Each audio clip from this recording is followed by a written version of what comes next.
주 예수 그리스도로부터 은혜와 평강이 함께 하시기를 축복합니다. 오늘은 로마서 4장 16절에서 25절 말씀 중에서 16절 말씀이 요절이 되겠습니다. 그러므로 상속자가 되는 그것이 은혜에 속하기 위하여 믿음으로 되나니 이는 그 약속을 그 모든 후손에게 굳게 하려 하심이라.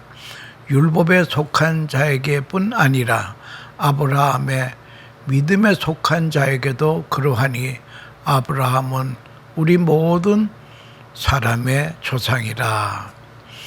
에드워드 헬라위인이라고 하는 사람이 창조적 단절이라는 책을 썼습니다. 거기에서 현대인을 진단하고 있습니다. 현대인은 너무 서두르고 있다는 거예요. 기다림이라고 하는 것이 없습니다. 기다림이 하나의 미학이요 덕이기도 하는 것입니다. 사실이 이루어지는 것보다 기다리는 동안이 더 행복할 수가 있다는 거예요. 현대인은 기다림을 잃어버렸다. 너무 초조하고 속전속결합니다. 기다림의 귀중한 선물을 상실했다고 하는 것입니다. 두 번째, 현대인을 진단하기를 과잉 정보 시대에 살면서 참과 거짓의 가치를 상실했다는 거예요. 홍수같이 밀려오는 정보를 정리 못합니다. 그래서 참과 거짓의 가치의 기준을 상실했다고 하는 것입니다. 다음에 세 번째는 걱정과 두려움이 생활화가 되었다는 거예요. 사실 쓸데없는 줄 알면서도 걱정합니다. 이것이 하나의 병이 되었습니다. 이런 것을 스스로 해소하는 자기 능력을 가져야 되는 것입니다. 그다음에 네 번째는 잡동사니를 너무 많이 가지고 있다는 거예요. 그래서 소유가 적을수록 삶의 집중력이 높다는 겁니다. 그런데 현대인들은 이제 잡동사니를 너무 많이 가지고 있다고 진단하고 있습니다. 남북 전쟁이 크게 다다랐을 때에 어느 청년이 링컨을 찾아와서 이렇게 싸우다가 미국이 끝장나는 것 아닙니까? 이럴 때 링컨이 청년의 어깨를 두드리면서 밤하늘을 보게 별똥이 떨어지지만 그 너무 은하계의 영롱한 별들을 바라보라. 그 별을 바라보노라면 하나님의 음성을 들으며 하나님의 능력과 섭리를 보게 되는 것일세.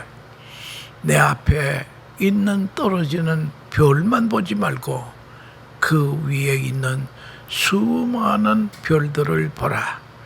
그런 신앙적 자세가 필요하다라고 하는 것입니다. 예수님의 제자들이 3년 동안 주님과 동행하면서 친히 많은 기적을 보았습니다. 하나님의 능력에 놀라기도 합니다. 딱 한마디 말하면 귀신 들린 자가 온전해집니다. 한마디에 문둥병 환자도 깨끗해집니다. 죽은 나사로도 나오라 하니 나옵니다. 풍랑도 한마디에 잔잔해집니다. 또 두 번째는 예수님의 말씀입니다. 예수님의 말씀이 얼마나 지혜스럽고 달고 오묘한지요. 당시 서기관과 바리새인들의 말하고는 전혀 다르다고 하는 그런 것이었습니다. 그리고 권세 있는 자의 말이 예수님의 말씀이 옳시다. 세 번째는 예수님의 마음이 항상 평화로움에 놀랐습니다. 배를 타고 가는데 풍랑 때문에 물이 배에 들여닥치는데도 불구하고 곤히 주무십니다. 이 난리 속에서도 편안히 주무신다라고 하는 것입니다. 그 평화로움에 제자들은 놀랐습니다. 무서운 십자가가 다가오는데도 아버지께서 내게 주시는 잔을 내가 마시지 않겠느냐. 나는 아버지께로 가노라. 평안을 너에게 주노라. 예수님의 평안한 마음의 제자들은 놀랍니다. 예수님의 이 모든 사역의 핵심은 무엇입니까?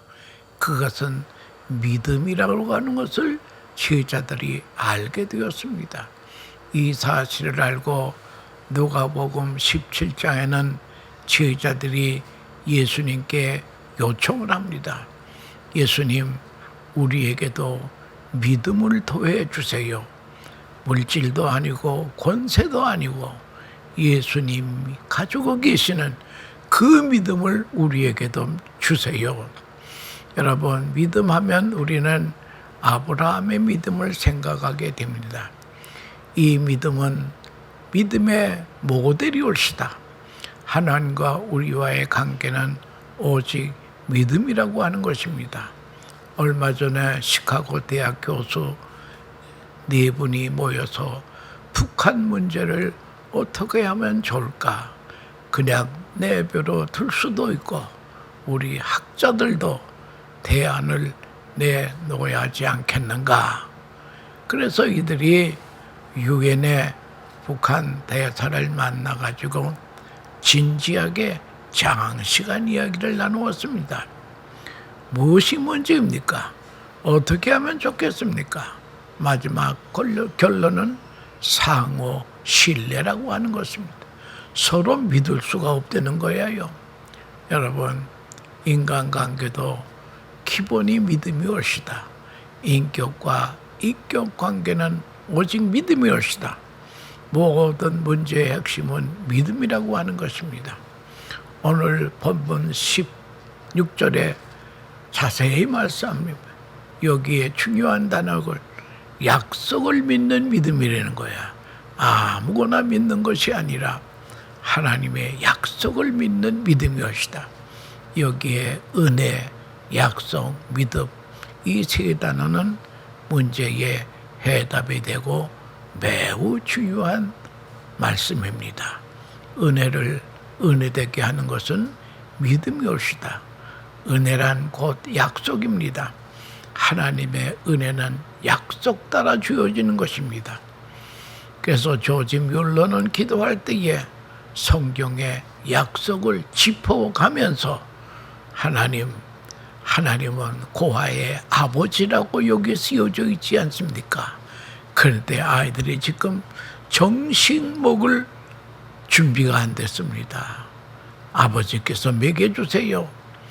그러면 또 갑자기 또 먹을 일이 생기더라는 거예요. 그래서 조지 뮬러는 10,000번의 기도의 응답을 받았다고 합니다. 우리는 우리의 필요가 당장 이루어지기를 바랍니다. 그러나 성경을 가만히 보면 먼저 약속이 있고 그 뒤에 성취가 있다는 거예요. 선 약속 후 성취올시다. 약속은 현재가 아니고 미래입니다. 하나님은 아브라함에게 약속하십니다. 약속은 현재 사건이 아니고 미래의 사건입니다. 하나님의 약속을 믿어야 된다는 거예요. 약속을 믿고 순종할 때에 은혜가 되는 것이라고 하는 것입니다. 약속과 믿음의 관계는 밀착되고 있다라고 하는 것을 우리는 확인하고 나가야 될 것입니다. 창세기 12장에 보면 아브라함의 모범적인 믿음을 있습니다. 네 본토 친척 아버지 집을 떠나라. 그리고 지시할 땅으로 가라. 내가 너에게 자식을 주마 약속했습니다. 아브라함은 익숙한 고향 땅을 떠납니다. 미지의 땅으로 떠나갑니다. 갈 바를 알지 못하고 떠났다 그랬습니다. 하나님 말씀만 믿고 떠나는 것입니다. 엄청난 믿음의 행위요 큰 모험이 올시다. 사실 신앙이란 하나의 모험이 올시다. 두 번째는 자기의 나약함을 믿음으로 극복했다는 거예요. 백사가 되어도 아들을 주실 것을 믿었습니다. 사라도 생산 능력을 상실한 90세의 할망구였시다. 인간적으로는 불가능합니다. 죽은 자와 방불함을 알고도 약속을 믿었다는 거예요. 내놓은 이때의 아들을 낳으리라. 믿을 수 없는 가운데 약속을 믿었다고 하는 것이, 이것이 아브라함의 믿음이라고 하는 것입니다. 우리가 약속을 믿고 가려고 하지만 부끄러운 것이 많습니다. 과거의 상처와 실수가 많았습니다. 아브라함도 약속을 지켜나가면서도 휘청휘청했습니다. 이 땅을 너와 네 후손에게 주신다고 했지만 흉년이 드니까 애굽으로 피난을 갑니다. 네 아내를 통해서 자식을 주시겠다고 했는데도 불구하고 아내가 단산한 것을 보고 하갈을 통해 이스마엘을 생산하는 실수를 범하게 됩니다. 정말 인간적인 실수엇이다.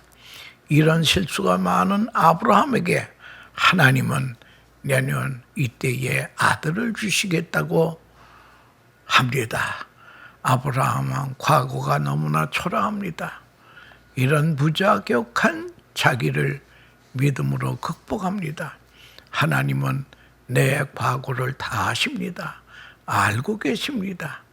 과거에 무자격한 자기를 버리고 하나님의 귀한 약속을 아멘으로 수용하는 것입니다. 오늘 주시는 말씀을 믿음으로 받아들이는 것입니다. 이것이 아브라함의 믿음이라고 하는 것입니다. 나 자신을 돌아볼 때에 은혜 받을 만한 그릇이 못 됩니다. 상처도 많고 실수도 많습니다. 하나님을 은혜를 주신다고 해도 나는 받을 자격이 없습니다. 그럼에도 불구하고 아브라함은 이 사실을 극복한 것입니다. 많은 실수가 있지만 이 모든 것을 아시고 말씀하시는 하나님, 아들을 낳으리라. 받을 자격이 없지만 믿습니다. 성경은 아브라함이 하나님을 믿음에 이것을 의로 여기시고, justification은 과거를 묻지 않는다고 하는 것입니다. 과거의 허물을 도말합니다. 믿음으로 의롭다함을 받은 자에게는 과거를 묻지 않습니다. 말씀에 순종하는 믿음을 귀하게 여기십니다. 이것 하나만 보시고 아브라함에게 복을 주시는 것입니다. 그리고 유명한 이삭이라고 하는 아이가 태어납니다. 바랄 수 없는 중에 받았습니다. 아마 이삭이 25세에서 27세쯤 되었을 때에 하나님께서 아브라함의 내 아들 이삭을 모리아 산에 가서 번제로 드리라. 여기에 아브라함은 큰 갈등이 생깁니다. 먼저는 하나님의 약속이 그러면 틀려지지 않습니까? 이 아들을 통해 자손이 하늘의 별처럼 수요가 많은 자손을 주시겠다고 하지 않았습니까?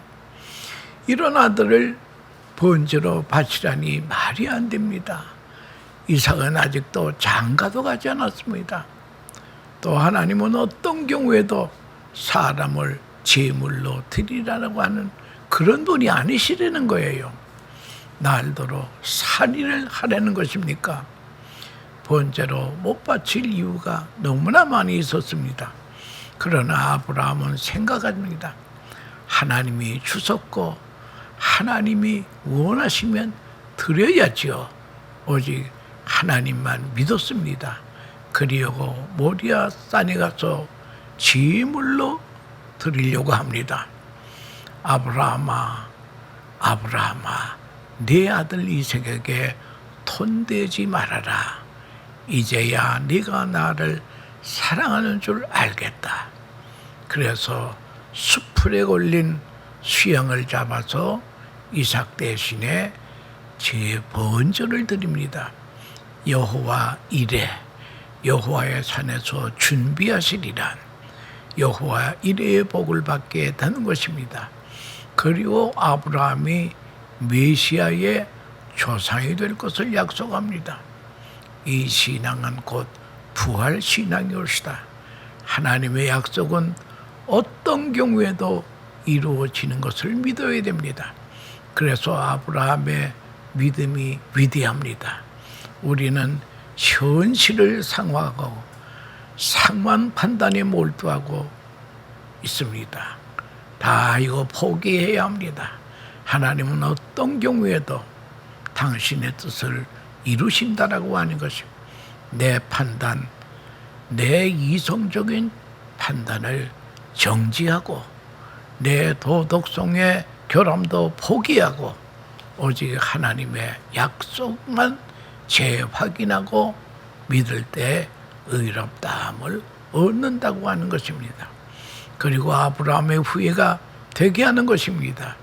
우리는 아브라함의 믿음을 재확인하면서 이 아브라함의 믿음이 내 믿음이 돼야 된다라고 하는 것입니다.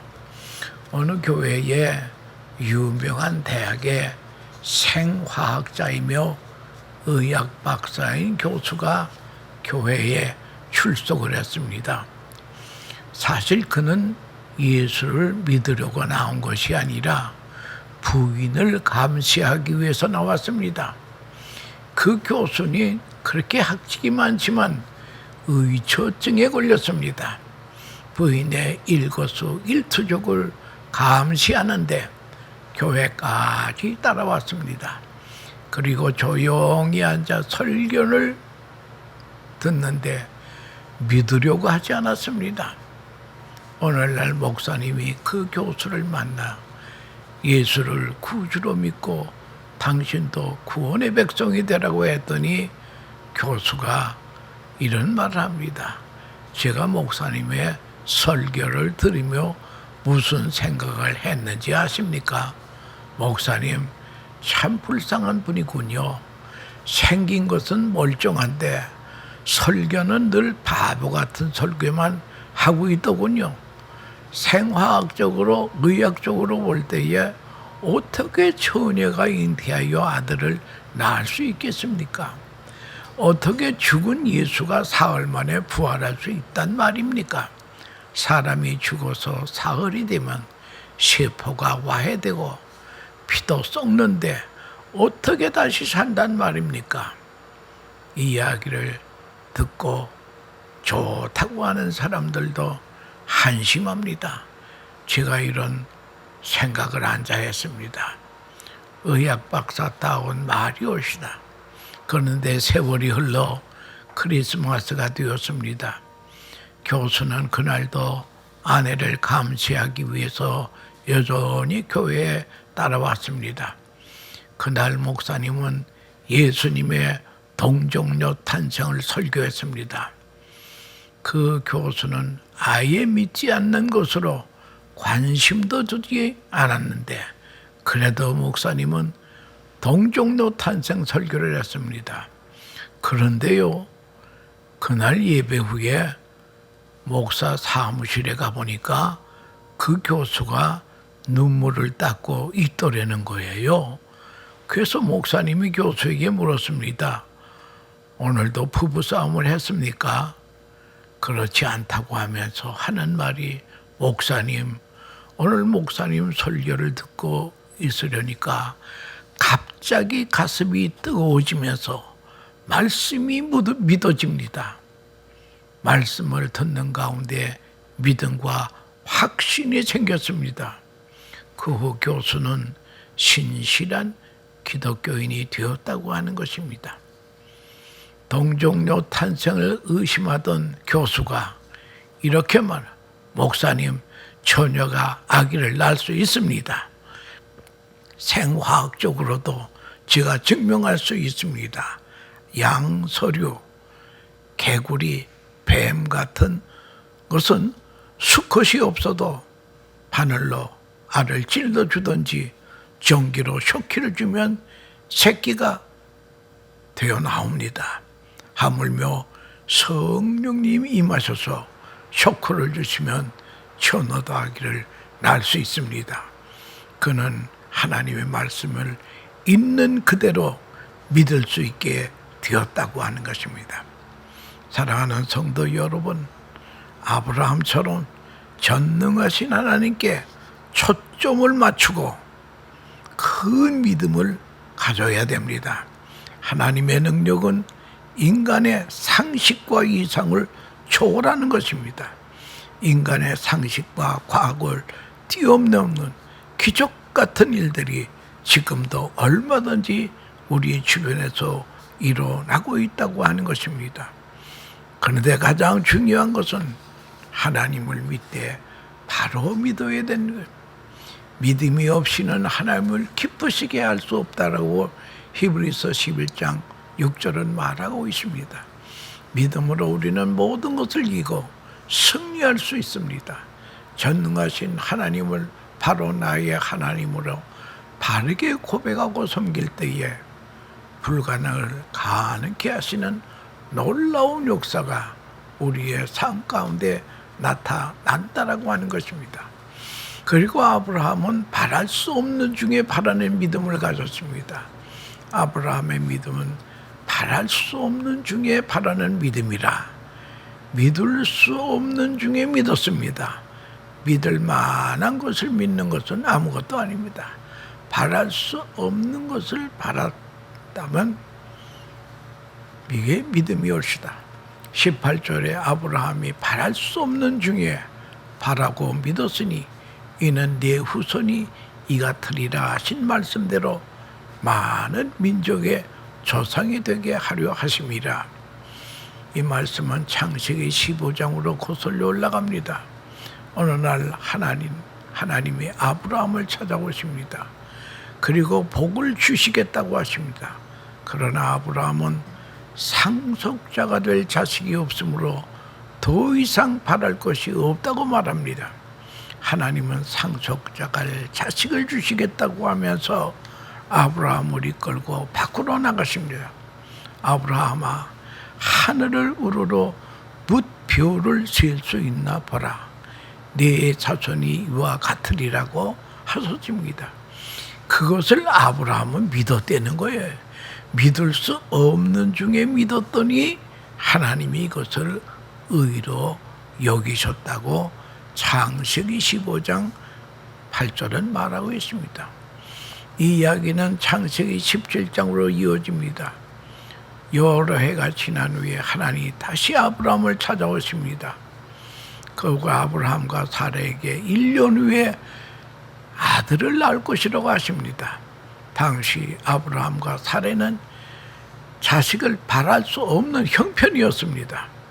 그러나 오늘 읽어보면 19절에 보면 그가 백산화되어 자기 몸이 죽은 것 같고 사라의 태가 죽은 것 같음을 알고도 믿음이 약하여지지 아니하였다고 합니다.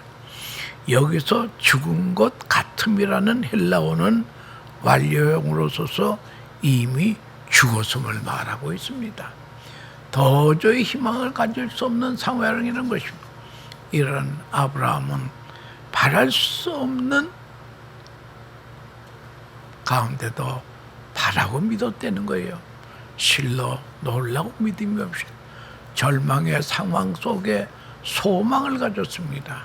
소망의 근거조차 없는 상황에서 소망을 가졌습니다. 이것이 아브라함의 위대한 믿음이옵시라. 오늘 우리에게도 이런 믿음이 필요합니다. 눈에 보이는 것을 믿는 것은 참 믿음이 아닙니다. 히브리서 11장 1절 2절의 말씀에 보면 믿음은 바라는 것들의 실상이요 보이지 않는 것들의 증거니 선진들이 있어 증거를 얻어내리라. 믿음은 하나님께서 장차 주실 것을 기대하고 바라는 것입니다. 현대인은 기다림이 없다라고 하는 것이 약점이라고 하는 것입니다. 인도의 선교사 스탠리 존슨 목사님은 그만 현지에서 중풍으로 쓰러졌습니다. 모든 사람이 다시 일어나는 것을 불가능한 것이라고 믿었습니다. 그러나 존슨 목사님은 한 가지 믿음이 있었습니다. 야고보서 5장 15절의 믿음이었습니다. 믿음의 기도는 병든 자를 구원하리니 주께서 그를 일으키시리라. 그는 이 믿음을 가지고 기도하면 나으리라고 하는 것을 믿었습니다. 그래서 병원에 있는 사람들에게 다 부탁하노라. 간호사가 들어오면 간호사님, 나를 위해서 나사렛 예수 그리스도로 명하느니 존슨아 일어나라, 이렇게 외쳐달라고 부탁했습니다. 이 소문이 온 병원에 퍼지게 됐습니다. 누구나 장난삼아 이 병실에 들어와서 외칩니다. 나사렛 예수 그리스도로 명하느니 일어나라. 꼬맹이를 떠나서 그런 걸 외쳤습니다. 나사렛 예수 그리스도로 명하느니 일어나라. 모든 사람은 거의 장난삼아 외치지만, 그러나 이 존슨 목사님을 말씀을 믿었습니다. 스탠리 존슨 목사님을 믿었습니다. 그에게는 건강이 없습니다. 그러나 있는 것 같이 믿고 불렀습니다. 이 믿음이 기적같이 스탠리 존슨 목사님을 일으켰습니다. 믿음은 바랄 수 없는 것을 바라보는 것입니다. 된 줄로 믿고 선포하는 것입니다. 아브라함이 이미 자기 몸에 죽은 것 같고 사라 역시 태가 죽은 것을 알았지만 전능하신 하나님이 말씀하시면 될 줄로 믿고 믿음이 약해지지 아니했다라고 하는 것입니다. 글쎄 100세의 이삭을 낳는 놀라운 역사가 일어났습니다. 아브라함처럼 바랄 수 없는 중에 실상을 바라보는 참 믿음을 통해서 하나님의 능력을 체험하는 놀라운 삶을 가지게 된 것입니다. 또 아브라함의 믿음은 약속을 믿는 믿음이었다. 아브라함의 믿음은 하나님의 약속을 의심하지 않았습니다. 그대로 이루어 줄 확신했다고 하는 것입니다. 믿음이 없이는 하나님의 약속을 의심하지 않고 믿음으로 경고해줘서 하나님께 영광을 돌리며 약속하신 것을 또한 능히 이루실 줄을 확신하였으니 이것이 바로 아브라함의 믿음이었다. 위대한 믿음이었다. 아브라함은 하나님의 약속을 의심하지 않았습니다. 도마처럼 의심했지만은 그러나 마지막에는 믿었습니다. 오늘 우리의 삶 가운데 믿음의 역사가 나타나지 않는 이유는 무엇인가? 하나님의 약속을 믿지 못하기 때문에 그렇다 하는 것을 알아야 됩니다. 세상에서 가장 확실한 것은 하나님의 약속은 1.1에게도 변함없이 성취된다고 하는 것입니다. 만약에 하나님의 약속이 하나라도 지켜지지 않았다면 기도는 허구의 종교가 되는 것입니다. 그러나 창세기 1장 1절부터 요한계시록 마지막까지 모든 하나님의 약속은 그대로 성취가 되는 것입니다. 다시 오실 주님 재림만 약속의 상태로 지금 진행 중에 있다라고 하는 것입니다. 믿음은 바로 하나님의 약속을 믿고 순종하는 것입니다. 100% 확실한 하나님의 약속은 오늘도 그대로 우리의 삶 가운데 이루어진다라고 하는 것을 확신하는 복된 하나님의 백성들 되시기를 축원합니다. 감사합니다.